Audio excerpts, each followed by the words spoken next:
चलिए दोस्तों, क्लास को करते हैं स्टार्ट। बिहार की किसी भी प्रतियोगी परीक्षा की अगर आप कर रहे हैं तैयारी, वहाँ अगर आती है जीके जीएस, तो ये क्लास है आपके लिए महत्वपूर्ण।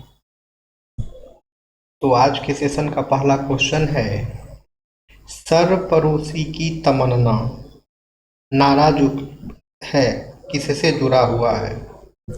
सरपरोशी की तमन्ना नारा जो है किससे जुड़ा है? ठीक है, तैयार हो जाएगा। उपरोक्त सभी यानी भगत सिंह से भी जुड़ा है, राम प्रसाद बिस्मिल से भी जुड़ा है और अशफाक उल्लाह खान से भी ये नारा जुड़ा है। अब है, पारिस्थितिकी तंत्र में ऊर्जा का मुख्य स्रोत क्या है? What is the primary source of energy in an ecosystem? तो यह हो जाएगा सूर्य। ठीक है। अब है, गांधी इरविन समझौता कब हुआ था? ऑप्शन है 1929, 1931, 1933, 1935। तैयार हो जाएगा 1931। गांधी इरविन समझौता जो है 1931 में हुआ था। गांधी इरविन समझौता जो है 1931 में हुआ था दोस्तों। ठीक है। अब आगे आते हैं। गांधी इरविन समझौता जो है 5 मार्च 1931 को हुआ था। महात्मा गांधी और लॉर्ड इरविन के मध्य हुए इस समझौते को दिल्ली पैक्ट के नाम से भी जाना जाता है। ठीक है। तो याद रखना है दोस्तों, गांधी इरविन समझौता जो है 5 मार्च 1931 को हुआ था और ये समझौता जो है महात्मा गांधी और लॉर्ड इरविन के बीच हुआ था। इसी समझौता को जो है दिल्ली पैक्ट के नाम से भी जो है इस समझौता को जाना जाता है। आगे आते हैं। मनुष्य की रक्त शुद्धि करने वाला अंग कौन सा है? Which organ purifies blood in the human body? Option है हार्ट, लीवर, किडनी, लंग्स। तो इसका आंसर हो जाएगा किडनी। यानी कि मनुष्य की रक्त शुद्धि करने वाला अंग जो है वो किडनी है। यानी कि मनुष्य की रक्त शुद्धि करने वाला अंग जो है यह किडनी है। किडनी जो है मनुष्य की रक्त को शुद्धि करता है।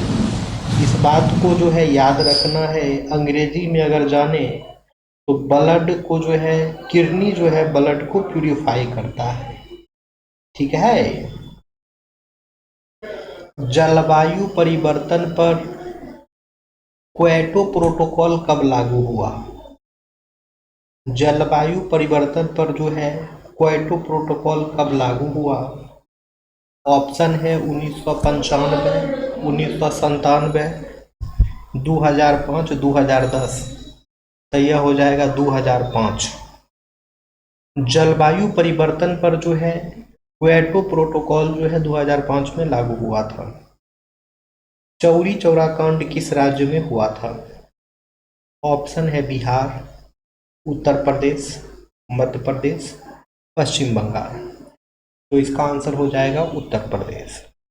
यानी चौरी चौरा कांड जो है उत्तर प्रदेश में हुआ था। यानी चौरी चौरा कांड जो है उत्तर प्रदेश में हुआ था। चौरी चौरा कांड उत्तर प्रदेश राज्य के गोरखपुर जिले में हुआ था। यह घटना 4 फरवरी 1922 को असहयोग आंदोलन के दौरान हुई थी, जब भीड़ ने एक पुलिस चौकी को आग लगा दी थी, जिसमें 22 पुलिसकर्मी जो है मारे गए थे। डीएनए रेप्लिकेशन किस प्रक्रिया से होती है? तो सेमी कंजर्वेटिव से। डीएनए रेप्लिकेशन जो है किस प्रक्रिया से होती है? तो सेमी कंजर्वेटिव से। पृथ्वी दिवस कब मनाया जाता है? ऑप्शन है 22 मार्च, 22 अप्रैल, 5 जून, 15 जून। आंसर हो जाएगा 22 अप्रैल। पृथ्वी दिवस जो है 22 अप्रैल को मनाया जाता है। पृथ्वी दिवस जो है 22 अप्रैल को मनाया जाता है। सविनय अवज्ञा आंदोलन का मुख्य उद्देश्य क्या था? सविनय अवज्ञा आंदोलन का मुख्य उद्देश्य क्या था? ऑप्शन है विदेशी वस्त्रों का बहिष्कार, नमक कानून तोड़ना, अंग्रेजों से संवाद करना, खिलाफत आंदोलन को समर्थन करना। तो यह हो जाएगा नमक कानून तोड़ना। यानी कि सविनय अवज्ञा आंदोलन जो है इसका मुख्य उद्देश्य था नमक कानून तोड़ना। सविनय अवज्ञा आंदोलन का मुख्य उद्देश्य जो है नमक कानून तोड़ना था। सविनय अवज्ञा आंदोलन का मुख्य उद्देश्य जो है ब्रिटिश सरकार के अन्यायपूर्ण कानूनों, विशेष रूप से नमक कानून का अहिंसक विरोध करके ब्रिटिश शासन से भारत के लिए पूर्ण स्वतंत्रता, पूर्ण स्वराज प्राप्त करना। गांधी जी ने दांडी मार्च निकालकर नमक कानून तोड़ा, जो इस आंदोलन का एक महत्वपूर्ण हिस्सा था और इसका लक्ष्य जो है ब्रिटिश प्रशासन को पंगु बनाना और भारतीयों में आत्मनिर्भरता और एकता को बढ़ावा देना था। पाचन में सहायता करने वाला एंजाइम एमाइलेज कहाँ पाया जाता है? पाचन में सहायता करने वाला एंजाइम अमाइलेज कहाँ पाया जाता है? ऑप्शन है एस्टोमैक, सलाइवा, पेनक्रियाज, स्मॉल इंटेस्टाइन। तो यह हो जाएगा सलाइवा। पाचन में सहायता करने वाला एंजाइम जो है सलाइवा में पाया जाता है। पाचन में सहायता करने वाला एंजाइम अमाइलेज जो है सलाइवा में पाया जाता है। भारत में साइलेंट वैली किस राज्य में स्थित है? ऑप्शन है केरल, तमिलनाडु, कर्नाटक, असम। तो यह हो जाएगा केरल। भारत में साइलेंट वैली जो है केरल राज्य में स्थित है। तो भारत में साइलेंट वैली जो है केरल राज्य में स्थित है।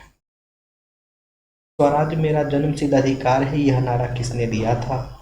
ऑप्शन है महात्मा गांधी, बाल गंगाधर तिलक, सुभाष चंद्र बोस, भगत सिंह।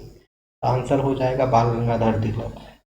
बाल गंगाधर तिलक जो है ये नारा दिए थे, स्वराज मेरा जन्मसिद्ध अधिकार है और मैं इसे लेकर रहूंगा। बाल गंगाधर तिलक जो है यह नारा दिए थे, स्वराज मेरा जन्मसिद्ध अधिकार है और मैं इसे लेकर रहूंगा। स्वराज मेरा जन्मसिद्ध अधिकार है का नारा बाल गंगाधर तिलक ने दिया था। यह एक प्रसिद्ध उद्घोष था जिसने भारतीय स्वतंत्रता संग्राम को दिशा और धार दी और प्रत्यंत भारतवासियों के हृदय में स्वाधीनता की अग्नि प्रज्वलित की। भारत छोड़ो आंदोलन किस तारीख को हुआ था? भारत छोड़ो आंदोलन जो है किस तारीख को हुआ था? ऑप्शन है 8 अगस्त 1942, 15 अगस्त 1942, 26 जनवरी 1942, 2 अक्टूबर 1942। तो इसका आंसर हो जाएगा 8 अगस्त 1942। भारत छोड़ो आंदोलन जो है 8 अगस्त 1942 को हुआ था। भारत छोड़ो आंदोलन जो है 8 अगस्त 1942 को हुआ था। भारत छोड़ो आंदोलन द्वितीय विश्व युद्ध के समय 8 अगस्त 1942 को आरंभ किया गया था। यह एक आंदोलन था जिसका लक्ष्य भारत से ब्रिटिश साम्राज्य को समाप्त करना था। यह आंदोलन महात्मा गांधी द्वारा अखिल भारतीय कांग्रेस समिति के मुंबई अधिवेशन में शुरू किया गया था। भारत में किसे जैव विविधता की हॉटस्पॉट राजधानी कहा जाता है? Which region in India is called the hot spot of biodiversity? Option है पश्चिमी घाट, हिमालय, सुंदरबन, अरुणाचल प्रदेश। तो इसका आंसर हो जाएगा पश्चिमी घाट। मनुष्य के शरीर में लाल रक्त कणिकाओं का जीवन काल कितना होता है? What is the life span of red blood cells in the human body? Option है 60 दिन, 90 दिन, 120 दिन, 150 दिन। तो आंसर हो जाएगा 120 दिन। मनुष्य के शरीर में लाल रक्त कणिकाओं का जीवन काल जो है 120 दिन का होता है। मनुष्य के शरीर में लाल रक्त कणिकाओं का जीवन काल जो है 120 दिन का होता है। गांधी जी ने हिंद स्वराज पुस्तक किस वर्ष लिखी थी? गांधी जी ने हिंद स्वराज पुस्तक जो है किस वर्ष लिखी थी? तो यह हो जाएगा वर्ष 1909। वर्ष 1909 में जो है गांधी जी ने हिंद स्वराज पुस्तक लिखी थी। गांधी जी ने हिंद स्वराज पुस्तक वर्ष 1909 में लिखी थी। यह पुस्तक लंदन से दक्षिण अफ्रीका की यात्रा के दौरान एक जहाज पर लिखी गई थी और इसमें स्वराज, आधुनिक सभ्यता व मशीनीकरण पर उनके विचारों को व्यक्त किया गया है। ग्रीन हाउस गैस में सबसे अधिक मात्रा में कौन सी पाई जाती है? ग्रीन हाउस गैस में सबसे अधिक मात्रा में कौन सी गैस पाई जाती है? ऑप्शन है methane, carbon dioxide, nitrous oxide, chlorofluorocarbon. तो आंसर हो जाएगा carbon dioxide. Green house gas में सबसे अधिक मात्रा में जो है कार्बन डाइऑक्साइड पाई जाती है। ग्रीन हाउस गैस में सबसे अधिक मात्रा में जो है कार्बन डाइऑक्साइड पाई जाती है। कोशिका का प्रोटीन फैक्ट्री किसे कहते हैं? कोशिका का प्रोटीन फैक्ट्री किसे कहते हैं? ऑप्शन है ribosome, mitochondria, nucleus, Golgi body. तो आंसर हो जाएगा राइबोसोम। राइबोसोम को जो है कोशिका का प्रोटीन फैक्ट्री कहते हैं। राइबोसोम को जो है कोशिका का प्रोटीन फैक्ट्री कहते हैं। जालियांवाला बाग हत्याकांड के समय वायसराय कौन था? जालियांवाला बाग हत्याकांड के समय वायसराय कौन था? ऑप्शन है Lord Lithgow, Lord Chelmsford, Lord Irwin, Lord Ripon. तो आंसर हो जाएगा लॉर्ड चेम्सफोर्ड। जालियांवाला बाग हत्याकांड के समय जो है वायसराय जो है लॉर्ड चेम्सफोर्ड था। जालियांवाला बाग हत्याकांड के समय जो वायसराय है लॉर्ड चेम्सफोर्ड था। 1919 में भारत के वायसराय लॉर्ड चेम्सफोर्ड थे, जिन्होंने 1916 से 1921 तक इस पद पर कार्य किया। उनके कार्यकाल के दौरान जालियांवाला बाग हत्याकांड और भारत सरकार अधिनियम 1919, मॉन्टेग्यू चेम्सफोर्ड सुधार जैसे महत्वपूर्ण घटनाएं हुई। पेड़ पौधों में भोजन निर्माण की प्रक्रिया को क्या कहते हैं? पेड़ पौधों में भोजन निर्माण की प्रक्रिया को क्या कहते हैं? What is the process of food production in plants called? Option है श्वसन यानी कि रेस्पिरेशन, प्रकाश संश्लेषण यानी कि फोटोसिंथेसिस, अपघटन यानी कि डिकम्पोजिशन, प्रसारण यानी कि ऑस्मोसिस। तो करेक्ट आंसर जो है वे हो जाएगा प्रकाश संश्लेषण। पेड़ पौधों में भोजन निर्माण की प्रक्रिया को जो है प्रकाश संश्लेषण कहते हैं। पेड़ पौधों में जो है भोजन निर्माण की प्रक्रिया को जो है प्रकाश संश्लेषण कहते हैं। पेड़ पौधों में भोजन निर्माण की प्रक्रिया को प्रकाश संश्लेषण कहते हैं। इस प्रक्रिया में हरे पौधे सूर्य के प्रकाश, कार्बन डाइऑक्साइड और पानी का उपयोग करके अपना भोजन बनाते हैं, जिसे ग्लूकोज या शर्करा कहते हैं, और ऑक्सीजन उत्पन्न करते हैं। खिलाफत आंदोलन जो है किस घटना से संबंधित था? ऑप्शन है जालियांवाला बाग हत्याकांड, तुर्की खलीफा का पद, चंपारण आंदोलन, डांडी मार्च। तो इसका आंसर हो जाएगा तुर्की खलीफा का पद। खिलाफत आंदोलन जो है तुर्की खलीफा के पद से जो है संबंधित था। खिलाफत आंदोलन जो है तुर्की खलीफा के पद से संबंधित था। खिलाफत आंदोलन मुख्य रूप से प्रथम विश्व युद्ध के बाद ओटोमन साम्राज्य के प्रति मित्र राष्ट्रों की नीति और उसके नियोजित विघटन के खिलाफ भारतीय मुसलमानों द्वारा चलाया गया एक राजनीतिक अभियान था। भारत में यह आंदोलन ब्रिटिश शासन के विरुद्ध ब्रिटिश विरोधी भावनाओं के साथ तुर्की की शिकायतों के निवारण के लिए शुरू हुआ था, जिसका नेतृत्व अली बंधु, मौलाना मोहम्मद अली और शौकत अली ने किया था। मानव शरीर में कितनी हड्डियां होती है? How many bones are there in the human body? Option है 196, 200, 206, 210। आंसर हो जाएगा 206। मानव शरीर में जो है 206 हड्डियां होती है। मानव शरीर में जो है 206 हड्डियां होती है। एक वयस्क मानव शरीर में 206 हड्डियां होती है। जन्म के समय शिशुओं में हड्डियों की संख्या जो है अधिक होती है, लगभग 270 होती है, जो बाद में मिलकर कम होकर वयस्कों में 206 हो जाती है। याद रखना है, मार्केबल बात है ये। चंपारण सत्याग्रह कब हुआ था? ऑप्शन है 1915, 1917, 1919, 1921। तो इसका आंसर हो जाएगा 1917। चंपारण सत्याग्रह जो है वर्ष 1917 में हुआ था। चंपारण सत्याग्रह जो है वर्ष 1917 में हुआ था। महात्मा गांधी के नेतृत्व में बिहार के चंपारण जिले में सन 1917 को एक आंदोलन हुआ। इसे चंपारण सत्याग्रह के नाम से जाना जाता है। गांधी जी के नेतृत्व में भारत में किया गया यह पहला सत्याग्रह था। याद रखना है दोस्तों। यह जो चंपारण आंदोलन है गांधी जी के नेतृत्व में भारत में किया गया यह पहला सत्याग्रह था। अब है असहयोग आंदोलन किस वर्ष वापस ले लिया गया था।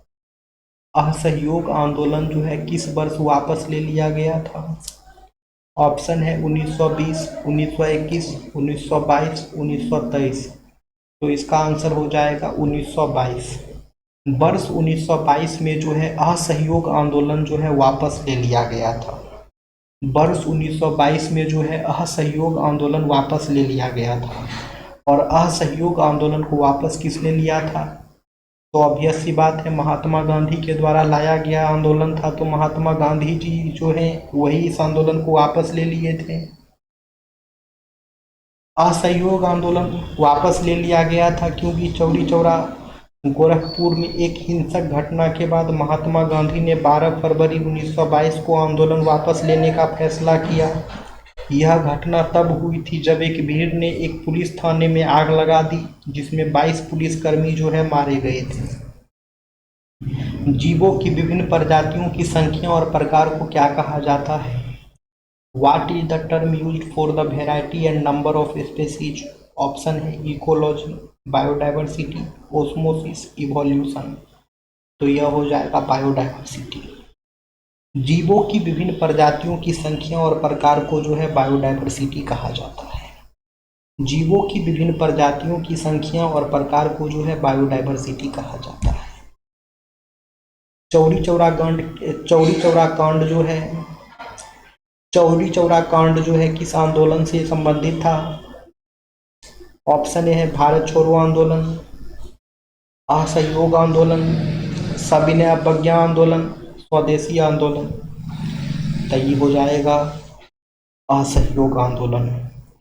चौरी चौरा कांड जो है असहयोग आंदोलन से संबंधित था। चौरी चौरा कांड जो है असहयोग आंदोलन से संबंधित था।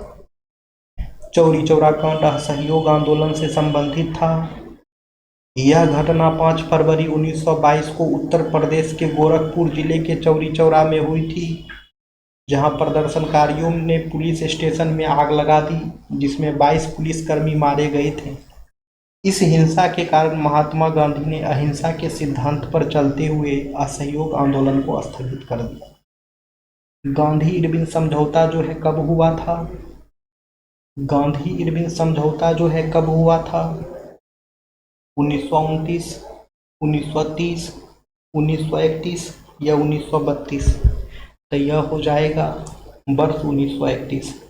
वर्ष 1931 में जो है गांधी इरविन समझौता हुआ था। वर्ष 1931 में जो है गांधी इरविन समझौता हुआ था। 5 मार्च सन 1931 को लंदन द्वितीय गोलमेज सम्मेलन के पूर्व महात्मा गांधी और तत्कालीन वायसराय लॉर्ड इरविन के बीच एक राजनीतिक समझौता जिसे गांधी इरविन समझौता कहते हैं, इसे दिल्ली पैक्ट भी कहा जाता है। ब्रिटिश सरकार प्रथम गोलमेज सम्मेलन से समझ गई कि बिना कांग्रेस के सहयोग के कोई फैसला संभव नहीं है। तो याद रखना है गांधी इरविन समझौता जो है 5 मार्च 1931 को हुआ था। गांधी और इरविन के बीच एक समझौता हुआ था। गांधी और लॉर्ड इरविन के बीच जो है एक समझौता हुई थी, इसे ही जो है गांधी इरविन समझौता कहते हैं। और गांधी इरविन समझौता को जो है दिल्ली पैक्ट के नाम से भी जाना जाता है। साइलेंट वैली किस राज्य में स्थित है। ऑप्शन है केरल, तमिलनाडु, कर्नाटक, उड़ीसा। तो आंसर हो जाएगा केरल। साइलेंट वैली जो है केरल राज्य में स्थित है। साइलेंट वैली जो है केरल राज्य में स्थित है। पौधों में पानी का परिवहन किसके द्वारा होता है। Transport of water in plants is carried out by. Option है फाइलम, जाइलम, स्टोमेटा, क्लोरोफिल। तो इसका आंसर हो जाएगा जाइलम।